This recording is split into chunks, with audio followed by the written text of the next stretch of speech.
Si les possibilités d'avenir d'un pays se jugeaient uniquement à l'ampleur de son équipement matériel, l'économiste pourrait penser à la vision du port d'Alger que le potentiel économique de l'Algérie lui permet déjà d'aspirer à une large prospérité en même temps qu'à une place de choix dans l'économie générale de l'Union française.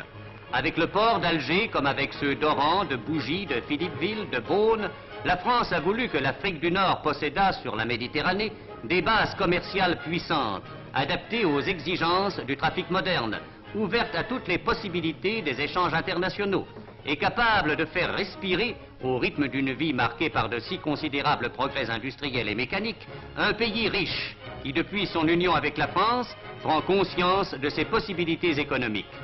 C'est dans le sens de ce vaste plan d'équipement national qu'au cours de ces 20 dernières années, de grandes améliorations ont été apportées aux bases maritimes algériennes. C'est dans le sens de ce plan que depuis la libération, de nouveaux travaux et l'apport de matériel moderne ont fait des ports d'Alger et d'Oran des bases comparables aux mieux équipés et aux plus actifs des ports français. C'est aussi dans le sens de ce plan d'équipement national que l'administration française a réussi à faire continuer et achever, en dépit des difficultés de l'heure, la grande route de rocade que le gouverneur Châtaigneau a inaugurée au bord de Velle-Verte. Cette voie va permettre de doubler le trafic Casablanca-Tunis et va devenir la seconde artère transversale de l'Afrique du Nord.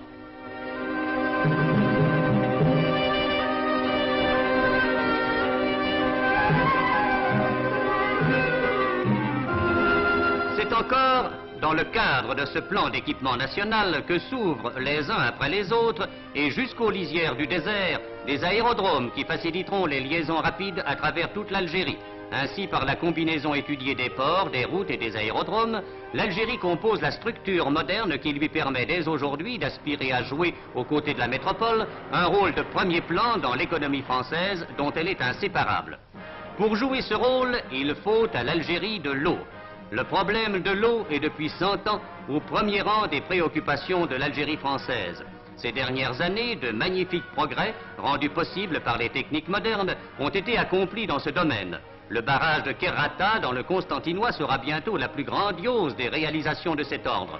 En pleine montagne, son énorme masse de béton retiendra les eaux d'un oued jusqu'ici sauvage pour les rendre productrices.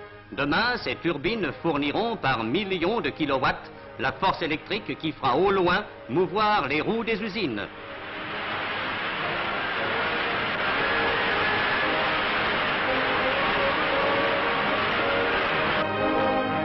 Ailleurs encore, les eaux du Khamiz, maîtrisées, vont elles aussi servir à créer de la force. Une immense centrale électrique, pourvue des perfectionnements les plus actuels, va permettre de tirer de l'énorme réservoir récemment constitué à la fois la prospérité des cultures avoisinantes et la puissance des fabriques lointaines.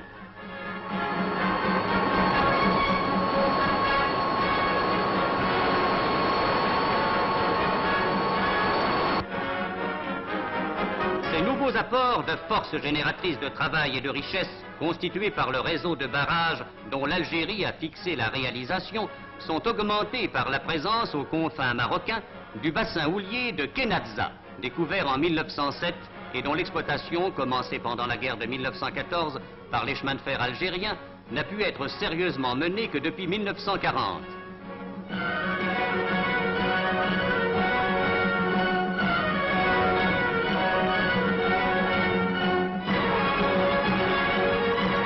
Ici, pas de puits. L'exploitation se fait par plan incliné et taille chassante. Les galeries s'enfoncent seulement de quelques mètres, mais atteignent parfois 600 mètres de long. Les ouvriers, tous musulmans, bénéficient des mêmes conditions de travail que les mineurs européens.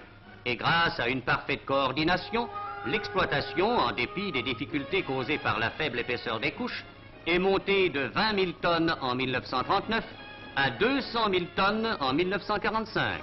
On envisage par ailleurs que la production pourra atteindre annuellement 300 000 tonnes.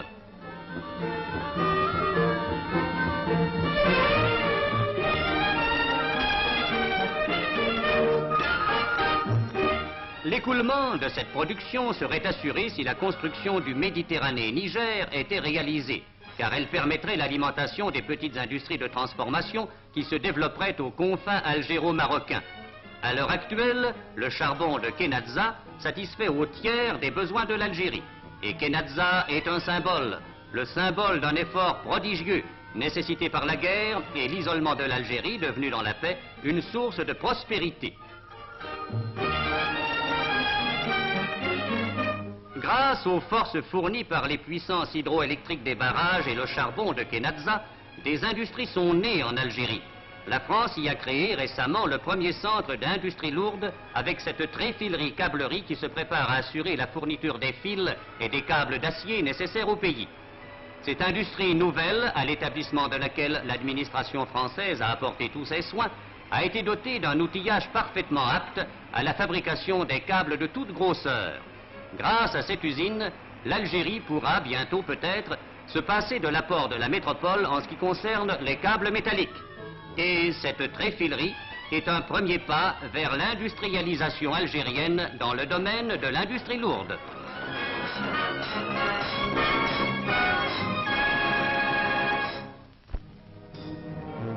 Toutefois, il ne faut pas compter que l'Algérie puisse entretenir une industrie lourde d'importance.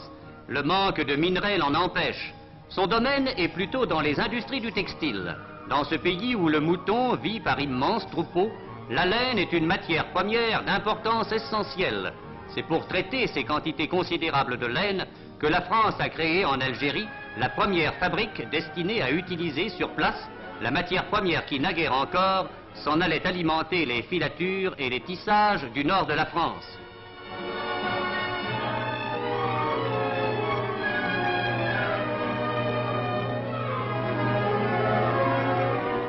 À Oran existe depuis 1938 une fabrique qui, sous le contrôle du gouvernement général, opère la transformation de la laine, depuis la toison jusqu'au tissu inclusivement.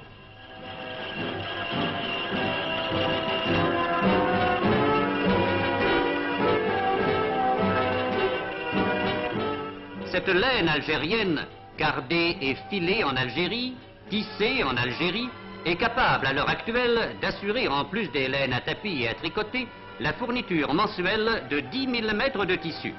Ces tissus, de qualité égale à ceux qui sont fabriqués dans la métropole et à l'étranger, sont répartis dans les 3 départements d'Algérie sous le contrôle de l'Office algérien des textiles. Là aussi, dans ce domaine du textile, la fabrique d'Oran n'est qu'un départ. Sa réussite complète permet d'ores et déjà d'augurer le jour où toutes les laines d'Algérie pourront être traitées dans des centres comparables à celui d'Oran. La France, dont l'initiative a créé les tissages d'Oran, se prépare à accentuer son premier effort pour doter l'Algérie d'une industrie textile florissante.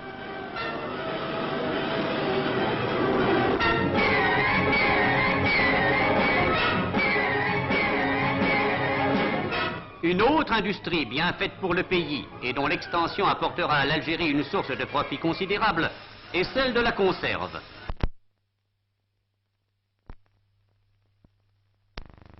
Un exemple type de l'intérêt apporté par la naissance de cette industrie neuve nous est fourni par Chifalo.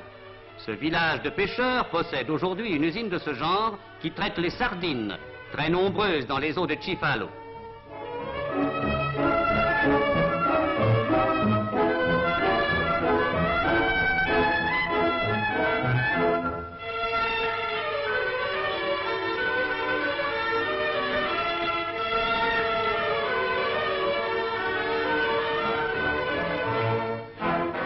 Le soleil, grâce au climat, fait ici partie des méthodes employées. C'est un avantage gratuit dont dispose l'Algérie pour l'ajouter aux techniques, aux méthodes et à l'outillage grâce auxquels, bénéficiant de l'expérience acquise par les entreprises françaises du même genre, l'usine de Chifalo parvient à sortir actuellement 35 000 boîtes de sardines par jour. Avec la sardinerie de Chifalo, l'Algérie possède l'embryon d'une industrie qui pourra, le jour venu, lui fournir un apport économique considérable. La métropole trouverait là une source de conserve qu'elle est pour l'instant obligée de chercher ailleurs. L'Algérie y possède les bases d'une exportation continue et d'un revenu solide. Il faut donc que Chifalo ne demeure pas un exemple isolé. Aujourd'hui, création heureuse où la main-d'œuvre musulmane et européenne sont unies dans le même effort et dans le même avantage, Chifalo doit être demain le point de départ d'une industrie côtière qui pourra compter dans l'économie algérienne comme un chapitre particulier. Mais cet essor économique qui chaque jour s'adjoint de nouveaux domaines ne peut nous faire oublier les richesses primitives du sol algérien, celles que vinrent y chercher autrefois les Romains et qui développa la France. Ces richesses primitives ont pris aujourd'hui un développement que nulle époque dans ce pays n'avait connu. Alors que la culture, selon les méthodes ancestrales, n'assurait qu'une production de 3 quintaux à l'hectare, les méthodes modernes importées par la France donnent maintenant jusqu'à 16 quintaux à l'hectare.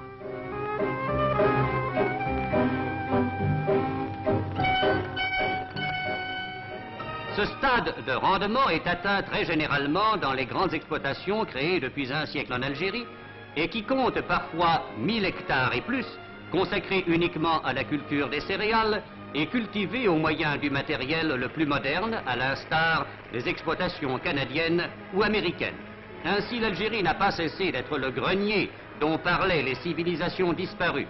On peut augurer que la nourriture de la population étant assurée par le sol même, il sera possible d'exporter un surplus qui contribuera à faire de ce pays un pays riche.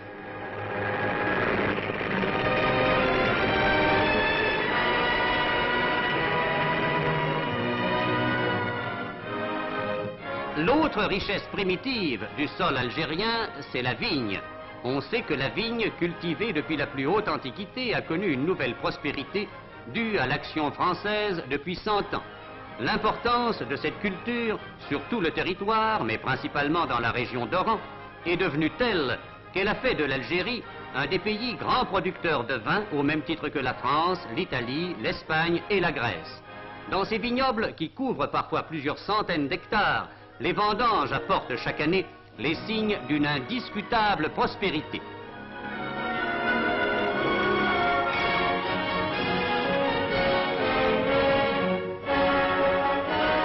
Le raisin algérien, traité dans ses exploitations selon les plus nouvelles techniques et au moyen d'un appareillage comme n'en possèdent pas toutes les grandes exploitations d'Europe, assure chaque année une production d'une vingtaine de millions d'hectolitres, dont une grande partie est destinée à l'exportation.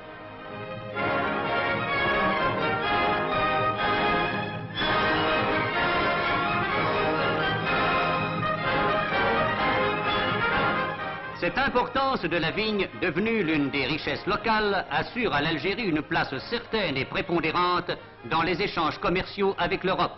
La vigne est comme le fleuron de la couronne vivante de l'Algérie, où se rencontrent les symboles du blé, de l'eau, du charbon et des forces diverses qui matérialisent le travail et font la richesse d'un peuple et d'un pays.